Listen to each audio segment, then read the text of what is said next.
Начал. М? Нету людей. Есть.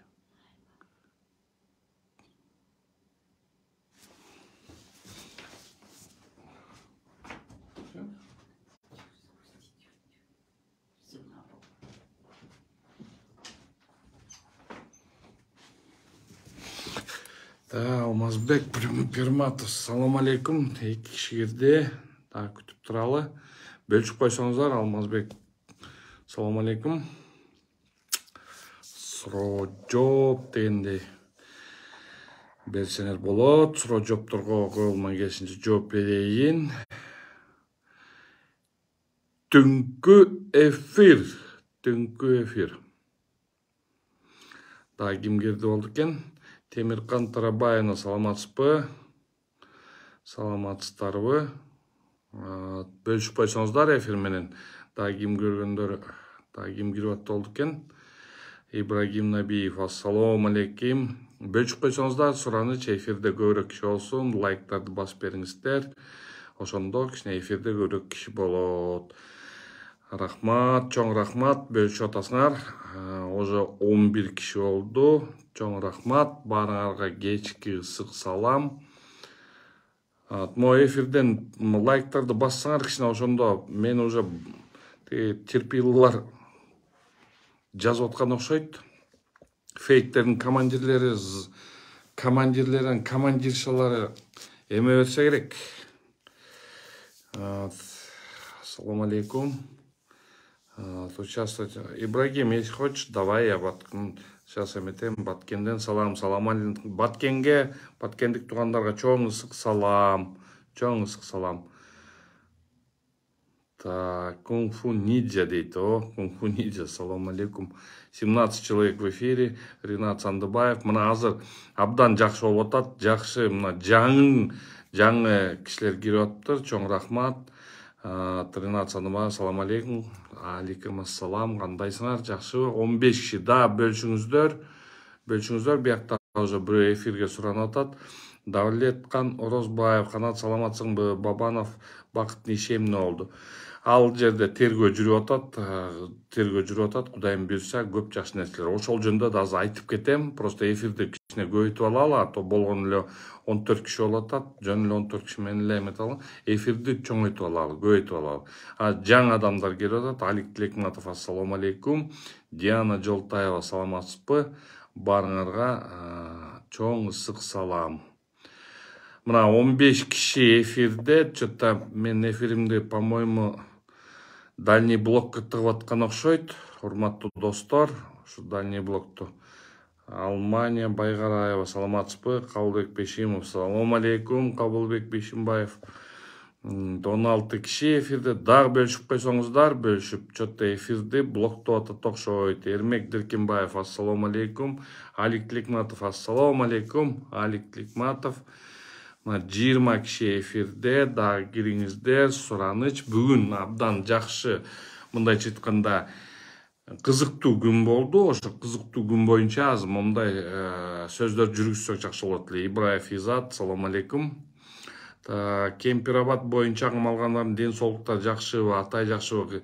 Батма, Кемпирабад боюнча ден соолуктар мындай жакшы, бирок кыздардыкы кичине начарлап атыптыр, Ританыкы да начарлап атыптыр. Эми тиякта жаткан кишилердин ошол жакта мындайча айтканда жылан да жатпасын деп туруп, ит да жатпасын деп айтат. Эми ошол жактан ооруп атышса керек, абдан эле жаман болуп атат. Кайрат Турдумалиев, салам алейкум. Жакшы, Кудайга шүгүр. Азамат Исмаилов, салам алейкум. Аббай Жумабек, салам.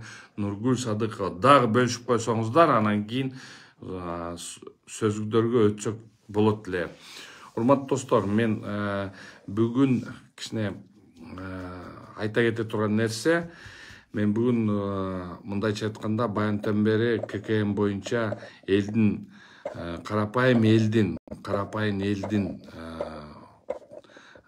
түшүнүп, ошолор боюнча бир 2-3 сөздөрдү айтып, прямой эфирлеримди чыгарып атсам,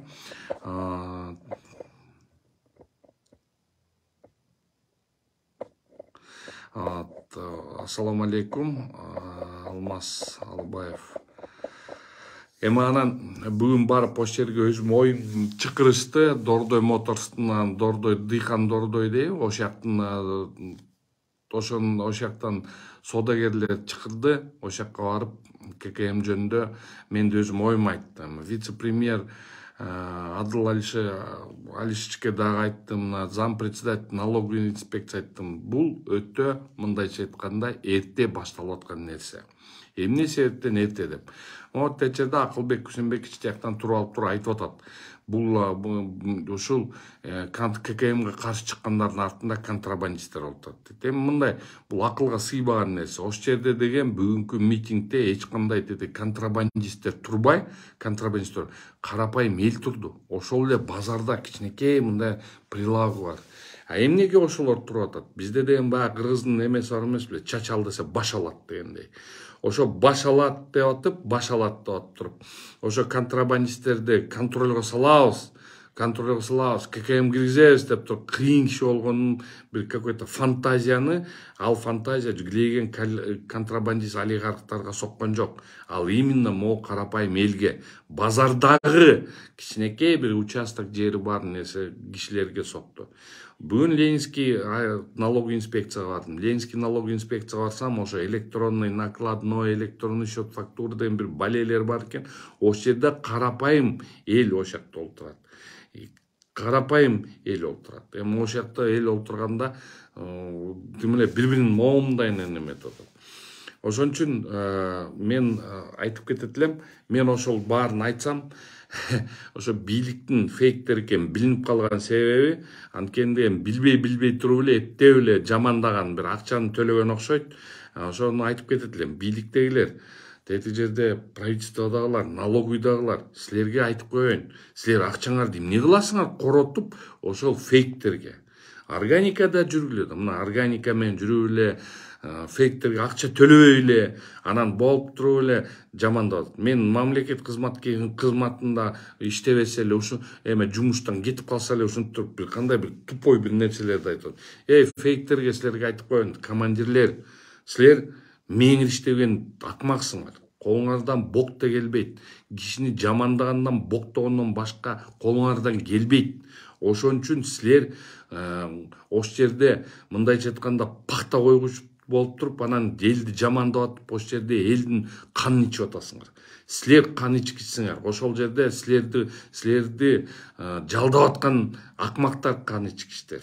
А силерге Акылбек Жапаров дагы бир айтып кое турган нерсе, сүйлөрдүн астында биякты башты эмнеге берет? Башты мындай ойлонуп туруп сүйлөсүн деген нерсени берет. Ошол жерде деген элдин арасында ошол айткан сөзүңүз бул эмне деген сөз? Ошол жерде элдин артында турган, ККМ каршы тургандардын артында контрабандисттер турат дейт.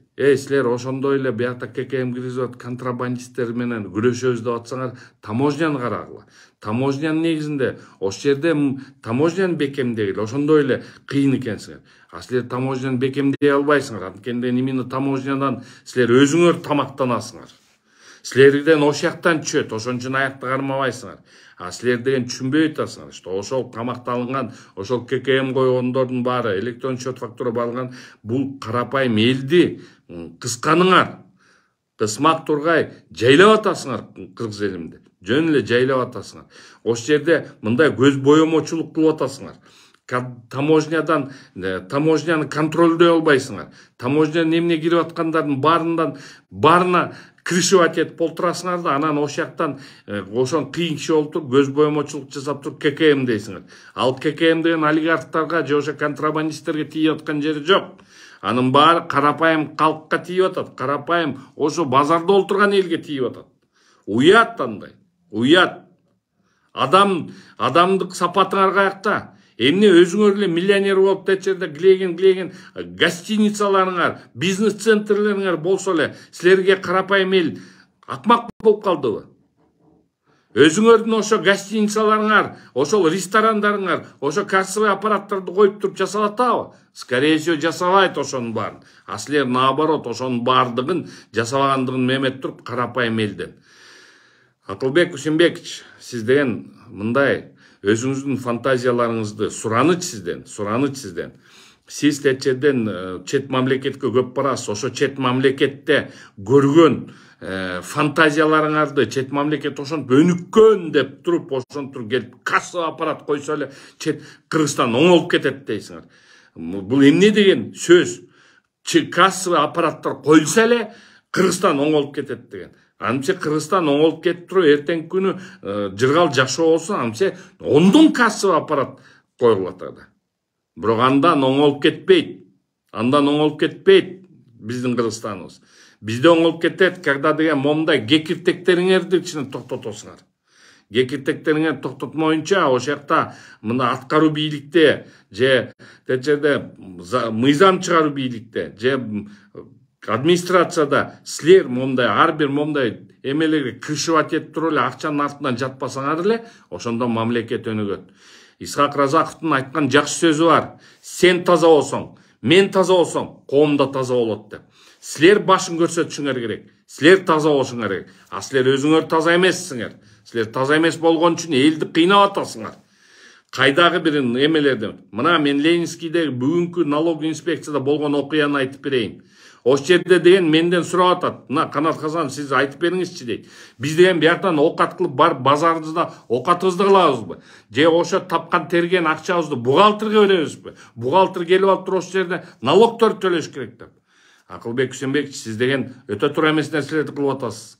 Сиз деген ошону менен биздин президентти дагы башын айланттыңар. Дагы ошону доказывать этип атасыңар. Ошол жерге барып туруп Өзбекстанда эмне кылып жүрөсүңөр? Ошо кайдагы бир Кытайдын Өзбекстандын машинелерин айтып атат. Алып келип ошо автопромду бияка алып келгенде ошондой сөздөр болуп атат. Сөздөр болмок тургандай иш жазында кылып атасыңар. Мына автобустарды алып келдиңер. Кудай шүгүр, рахмат. Ошол автобустар грант негизинде кетиптир благодаря ажообузга. А бирок азыр ошол автобустар дагап келсең, ошол автобустардын ичин карап көргүлөчү. Эмне болуп атканы. А ошол эле если силер еще узбекский автопромду алып келсеңер, мен алардын порталына кирип көрдүм. Эң эле арзан машина Global деген бир машина деген $12,000 турат экен. Анан ошол $12,000 машинелерди бияка алып келген тасыңар. Ошолду алып келсеңер, анча чет өлкөдөгү машинелерди Германиядан же бияктан келген машинелерди токтотпойсуңарбы? Токтотосуңарбы? Ошол өзбектөрдүн машинелерин алган Өзбекстан чет коңшу өлкө болгондон кийин ошолордун машинелерин алгандан көрө ошо эски болсо да фит алган жакшы, качествосу жакшыраак. Могу жерде деген канча Кытай жүрөт течеде. Менден мага эле 3 компания эметкен. 3 компанияга мен сүйлөшкөм. Ушул жерге Кыргызстанга завод сала деп. Мына Volkswagen деген электромобилдерди алып келген балдар менен сүйлөштүм. Ошолор деген бияка алып келип ушундайларды чыгара ал деп атат. Өзүңөр чыгарбайсыңарбы? Ошолорду чыгарсаңар, ошондо Кыргызстанга толук болот. Ошондо деген биздин эл кетпейт де Россияга же бир жакка. Бизде жумуш менен камсыздансыңар. А силер жумуш менен камсызганын ордуна уже производстволорду айтпайлы. Производстволордун баары жабылды. Производстволор жабылгандан кийин ошо айлаңар кеткенден 400 миллион мен 400 миллиард мен бюджетти көтөрөм деген сөзүңөрдү аткаранга ошо элди кысып атасыңар. Налоговый кодекстагы ошо жер 8 миллиондон ашык, мынча болбойт, тинче болбойт деп туруп, эмне деген калптарды айттыңар эле. Мына ошонуңарды налоговый кодексте, могу жерде налог инспекцияда иштеген илгерки эмелерди айтсаңар, уже ошол штрафтар иштеп атат. Бүгүн дагы жакшы. Биздин ажообуз келип туруп, давайте жакшы карагыла, 0,1%ке түшүргүлө деп атат. А ошолордун баарын эмне кыласыңар, баарын жасап? Эмне кыласыңар элди кызытып? Урматтуу Садыр Нуркожоевич, сизге деген мына, сиз көрбөй атсаңыз, мына могу жерден бетиңизге эле айтып берейин, Садыр Нуркожоевич. Сизге деген толугу менен саботаж бул. Сизге саботаж кылып атат. Сизди атайын жаман көргөзүп атат. Ушундай жаман көргөзүп туруп, дана ит болгонтат. Андан көрө тетиги могу жерде машинелер боюнча кайра возврат кылалы. Өзбекстандын автопромун алгандан көрө, андан көрө кандай болбосо да тетиги праворуки машинелерге уруксат берсек, ошондо да Япониядан арзан бага, бирок жапжаң машинелер келет. ошондой уятны эмелерди силерден өзүңөрдүн кекиртеңерди же чөнтөңөрдү ойлобостон элди, карапайым элди ойлонушуңар керек. Анан кийин эле мени жамандаш үчүн, бок төгүш үчүн килейген фейк фабрикаларга акча төлөйсүңөр. Мен урдум силердин фейктериңерди. Мен аларга көңүл бурбайм. Урдум мен, дагы бир жолу айтайын. Силерди да керек болсо урдум мен. Урматтуу Акылбек Үсенбекович, мен сизден коркпоймун. Мен корктам да ойлобогула, Тетчерге мага уже өлүм жазасын демеле фейктериңер мага берип атат. Каматып салабыз деп атат. Каматкыла колуңардан келсе. Момдай ушундай чересчур акылдуулар, силерден ушундай наоборот элди монтуп кысып келгендиңер. Давайте тогда разберемся. Акылбек Үсенбекович ошондой болуп баратса, сиз ошондо кыйын экенсиз. Айтыңызчы тогда, ошол тете Дамастен гостиницаны кайсы акчага салдыңыз? Ошону айтып бербейсизби? Бизнес-центриңизди, Паладан жанындагы бизнес-центрди эмне акчаңызга салдыңыз? Течерде сизден всю жизнь мамлекеттик кызматта иштедиңиз. Кантип ошолордун баарына жеттиңиз? Элдер эптеп, Течерде базарда эптеп, монтуп, бир сомуна 20 тыйын кошуп, эптеп, тыйынга жыгылып, эптеп бала чакасын багып атса, силерден алып атып кысып атасыңар. Элди ойлой турган оюңар барбы? Же чөнтөңөр толсо эле болдубу? Жаныңарга Течерге алып туруп, шакалдардын баарын алып туруп, аларга жамандатасыңар бизди. Момдай өтө чоң дүйнө жүзүндөгү хаос болуп атканда, силер Кыргызстанда бийликти талашып атасыңар. Мен оюм ошонго эле кетти. Силер бүгүн только бийлик гана талашып атасыңар. Силер атайын могу жерде эки досту болобу, азыркы бийликтегилерди бири-бириңерди мындай эле капать этип атасыңар. Бири-бириңерди орустарда подсиживает деп коет. Ошо бири-бириңерди эметип атып эле ошонго алып бартасыңар силер. Камаганда керек болса, ошондо силерди камаш керек биринчи, в первую очередь. За незаконное обогащение дегенге камаш керек. Кантип бул глейген бийликте иштеп жүрүп, анан кийин момундай гостиница-пастиницаларга чейин саласыңар. Кайсы эмелериңерге саласыңар? Анан туруп алып тек кичинекей байкуш базарда, ошол жерде бир кичинекей жерди алып алганга ошолорго ККМ и индивидуальный предприниматель деп ачкыладып атат. Баш ал десе, чач ал десе, башын алып атасыңар. Айтып атасыңар, биз деген жок, биз индивидуальный предпринимательге чейин эметпейбиз, 8 миллионго чейин эметпейбиз. Карап көргүлө налоговыйыңарга. Кичинекей парикмахердин 2 стөлү болсо, ошонго индивидуальный предприниматель. Течерде базарда олтуруп атса, ошояка индивидуальный предприниматель. Кичинекей камогу болсо, ошонго индивидуальный предприниматель. Ошону менен деген силер жаман көрүп атасыңар элге, бийликти. Ушуну менен биз кыргыздар оңбойтабыз да. Производство жок бизде Кыргызстанда. Производствону ойлобойсуңар. Бүгүн мына силердин ошо Өзбекстанда жүргөн эмеңерди көрдүм. Фаянс чыгарган, фаянсовый посуда чыгарган заводко барып атасыңар. Мына могу жерде калин деген бизде толтура. Бизден Кыргызстан эмес, бүткүл Азияны ошол чайнек-пайнектер менен жасап койсок болот. Ошондой производстволорду ачкыла. А силер ошондой производстволор ачкандын ордуна андан көрө сатып алып, же ортодо мындай посредник болгонтасыңар. Ошол жерден эптеп акча жыйнагантасыңар. Негизи могу бийликте олтургандар силерден өтө эле мындай чересчур эле кетип калдыңар уже. Могу жерде деген бизде бийликте биздин ажообуз тигине тияка бияка барып туруп кредит издеп тинтип бирдеме алып келип атса, силер жанында жүргөн шакалдар жайлап атасыңар ошол жакты. Жайлап атасыңар. Орустарда мына могу жерде Курманбек Ишимбаев туура айтып атат. Натуральный беспредел, КПД у него 0 дейт. Акылбек Үсенбекович, сиздин коэффициент полезного действия 0, в реальности 0. Бирок ошол анан кийин бирок ошону эметкенден кийин бияктан аз угуп атабыз. Министр сельского хозяйства ошол премьер-министр. Ал келсе вообще кошмар. Министр сельского хозяйстваны оңдой албай аткан неме азыр еще премьер-министр болуп келсе. Бизде Кыргызстанда Садыр Нуркожоевич, Кыргызстанда именно силерде дефицит кадров болду. Силер ошо дефицит кадров менен жаман кыйналдыңар. Эмне кыйналып атасыңар? Анткени ушундай жаныңарда жүргөн шакалдар элдерди, мындай мээси бар элдерди, мындай ою бар элдер же каматасыңар, же Кыргызстандан кетиртесиңер. Мына каматасыңар, же кетиртесиңер. Ошол эле простой пример. Атай деген по большому счету гений бала. Ошону пайдаланбайсыңар. Силерге жакшы нерселерди ойлоп таап бермек. Кабмин полностью в отставку кетиш керек. Мындай Кабмин жарабайт.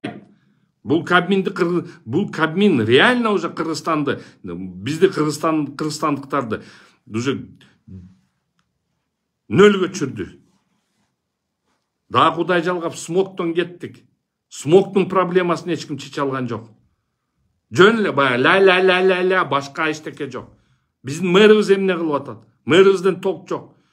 Мына тротуарлардын мурдагы мэрлер ичинде Азиз Суракматов, жаман көрсөңөр да Албек Ибраимов кыйын болчу. Жасашкан. Албек даже мейли тияктан урдаптыр, эметтир дейбиз. Бирок ошол Албек кыйыныраак болчу. Ошол Азиз Суракматов кыйыныраак болчу.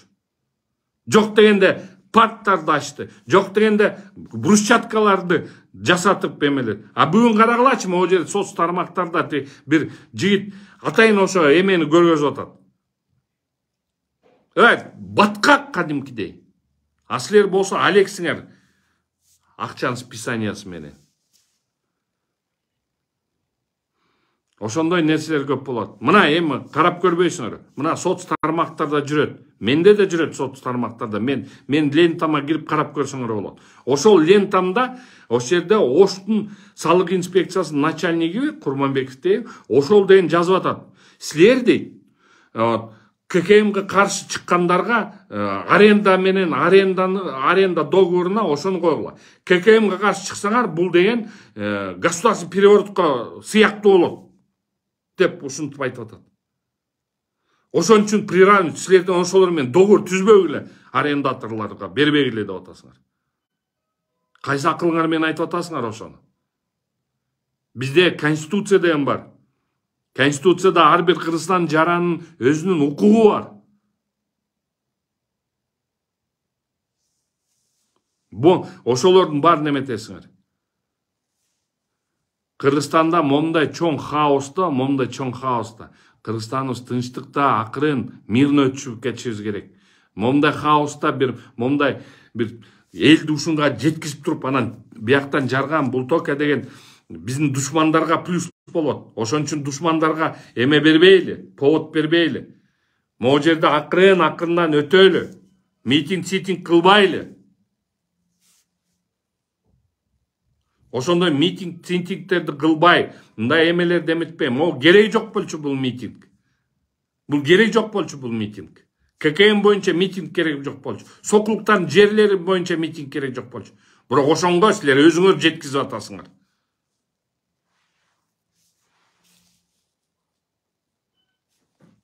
Ушунга чейин жеткизип атасыңар. Бул өтө туура эмес нерселер. Город Бишкек боюнча ошо эле унчукпай эле болчу. Бишкекте ушу мэр ошо эле аман болсунчу, уже айтканга сөз жок.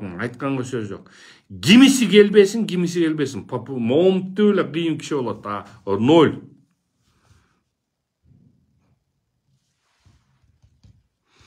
Эрмек Даркембаев Акылбекти кетирип Кабмин төрагасы кылып Султанбаев. Могу жерде кимди кылабыз, кимди кылбайбыз, анын биякта ал вопрос жөнүндө эмес. Мейли даже буларды эле олтура берсин, бирок туура кадам таштасын да, туура кылсын да. А булар туура кылбай, наоборот талкалап атпайбы? Талкалаган деле талкалап атат. Урматтуу достор, дагы бөлүшүп коюңуздар, эфирди көбөйтүп алалы. Мени коркуткандар чыгып атасыңар. Мен коркпоймун. Неле мынчелик эле жанталаштыңар, баарыңар эле мени демеле здоровьюма чейин киришип кеттиңер го, өлүп каласың, тигинтип каласың деп. Фейктер дагы айтып коеюн силерге. Мен силерден коркпоймун. Духуңар болсо келип туруп бетиме айткыла. Жетеби духуңар, келип бетиме айткыла. Мында ар кандай бокторду төр. Мына бүгүн Кемпироват боюнча, мына опять мына азыр могу ККМ боюнча ызычуу болуп атат. Могу жерде Сокулук боюнча ызычуу болот. Могу Кемпироваттын 26-сын не кыласыңар аларды кармап, мен түшүнбөймүн. мен юрист болгон үчүн, адвокат болгон үчүн, мен просто мен даже болушпай коеюн, просто ортодогу сөздү эле айтайын. Урматтуу достор, бул боюнча кантип силер кылмыш ишинде кылмыш курамы жок болуп, государственный экспертиза берип атат. Булардын сөздөрүндө призыв жок деп атат. Бирок ошондо төргөнүн начальствосу алып туруп частныйге баратат. Частный болсо бүт барында бар деп атат. Перспективасы жок ал соттук иште. Жок, ошону баарын эле бастырып атасың. Эмне кереги бар ошондой нерселер? Мен түшүнбөйм ошондой нерселерди. Эмнеге эле ушундай элди кызытып атасың? Элди кызытпай, наоборот, элди мындай эметсең, кыргыз элибиз жакшы, кыргыз элибизди мынтип сыласа, кыргыздын макалы бар, жыла сүйлөсөң, жылан да иннен чыгат деген. Ошо жыла сүйлөп, элди жакшы мындай эл менен кеңешип, ортого салып, бизде эртең ортого салчы. Анан ошондойлордун баарын кылбай эле итип кылып атасыңар. Азыр не дай бог, айттың бүттү уже, сразу эле течерден азаптын баарын чектирип атасыңар. Анан бирдеме болсо эле мени тим эле акмак. Ким каршы Акылбек Үсенбековичке айтып койсо, же бийликке айтып койсо, каршы бир өзүнүн оюн айтып койсо эле бүттү, ошону враг кылып эле ошону боктой бересиң. В реальности ошо боктогон. Карап көрүлө. Бирөө дагы официалдуу страницасы эмес. Бүт барыныкы 0, жаңы регистрированный. Ушундай кызык нерселер болуп атат, урматтуу достор. Ошон үчүн мондай эми Оштун налог инспекциянын начальниги ошону жазып аткан, зам начальник жазып аткан, вообще күлкүң келет да, күлкүң келет. Акылга сыйбаган нерсе. Мыйзамды, конституцияны карап кой, сен глейген зам начальник налог инспекции города Ошсуң. Карап көргүн да.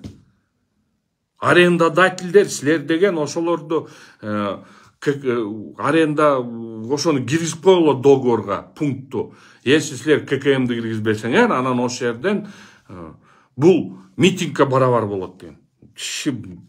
Бул эмне деген акмакчылык?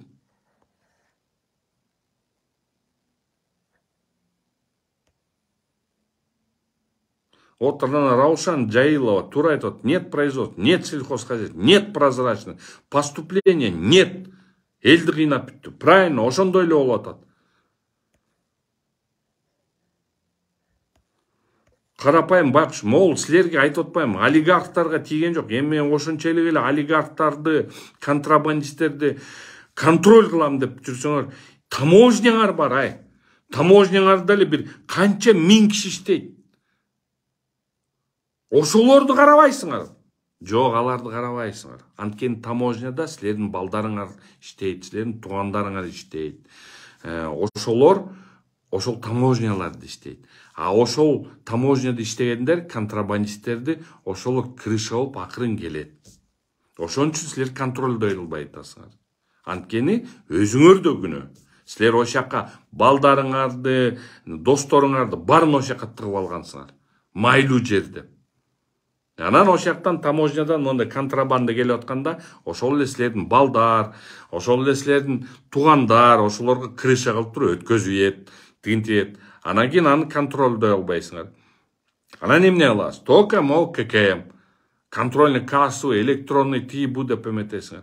А в реальности ал олигархтар тийген жок да, контрабандисттер тийген. Контрабандист по барабану, ал алып келди, оптом алып келди, оптом тапшырып салды, качып кетти, все.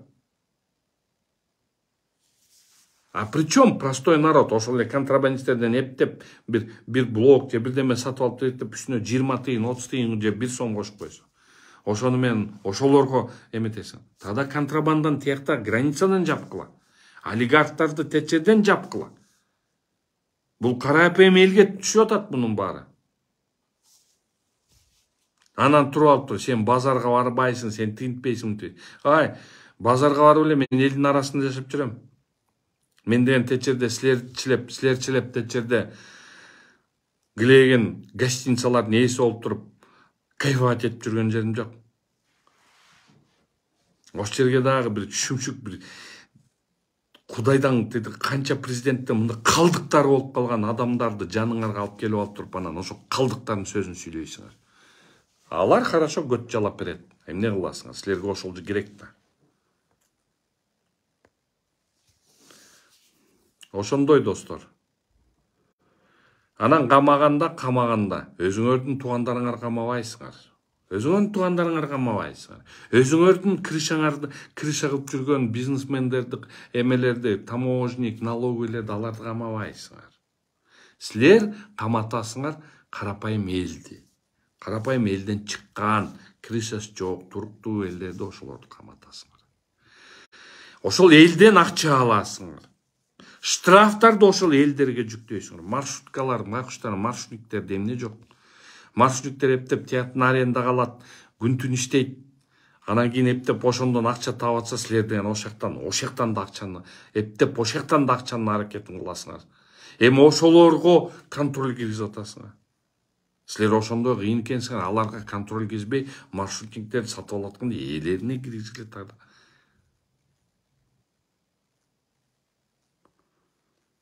Элди кыйнап бүттүңөр. Бул Кабмин, мына айтып коеюн. Даже по большому счету, мен канча жаман көрсөм дагы, мен Мухаммед Калый Абылгазиевди канча жаман көрүп, заявленияга жазып, 450 миллион доллар гана деп туруп ошонго жазып, даже эметкенимде, Абылгазиев Мухаммед Калыйдын кабинет министры бүгүнкү Акылбек Жапаровдун кабинет министрынан 100 эсе жакшы иштеген. 100 эсе. Мухаммед Калый Абылгазиевдин кабинет министры жасаган окатты силер бирөөсүн да жасай элексиңер. Силер только мындай эле красивый сөздөр, анан кийин тактага олтуруп алып эле мен премьер-министрмин.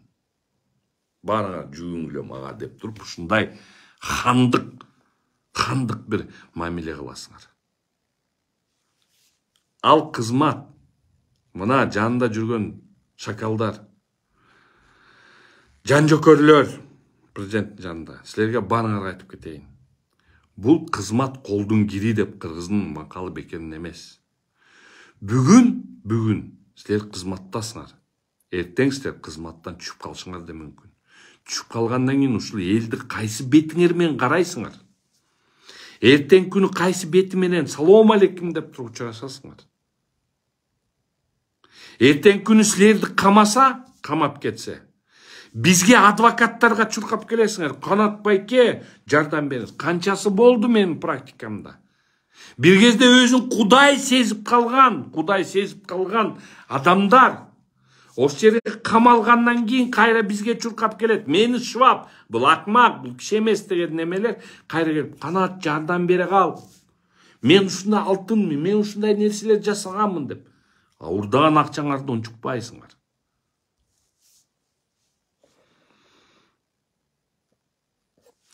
Могу жерде Канат Токтоалиев айтат, чыгыш керек, элди көтөрүш керек, Акылбек каршы жоготуш керек. Чыгыштын кажети жок. Чыкпагыла. Азыр чыгыштын кажети жок. Эч кандай бир момундай эмелерге барбагыла, провокацияларга барбагыла.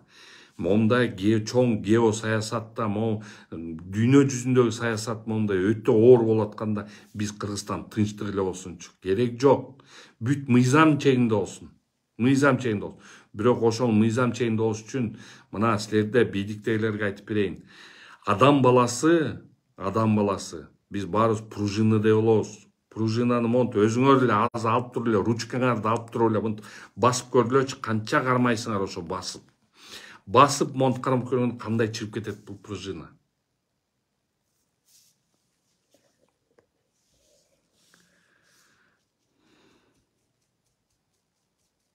Ошону менен достор, мына азыр 92 киши болду эфирде.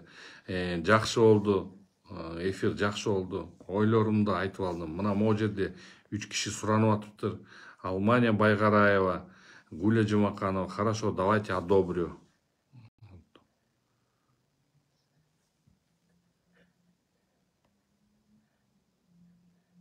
Одобрить дейт.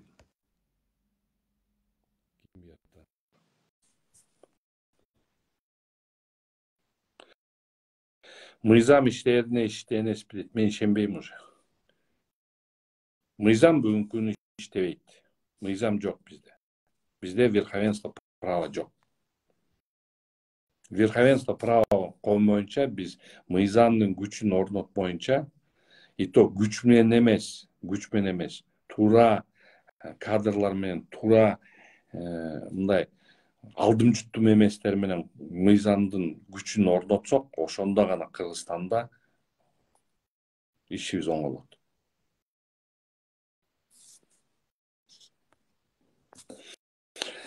Урматтуу достор, эми уруксаат берсеңер, ушуну менен кечки эфирди бүтүрөлү, түнкү эфирди бүтүрөлү. Беттер, Гуля Жумаканова эжеке туура эле айтып атасыз, беттер табак эме эле табактын табагы болуп калышкан.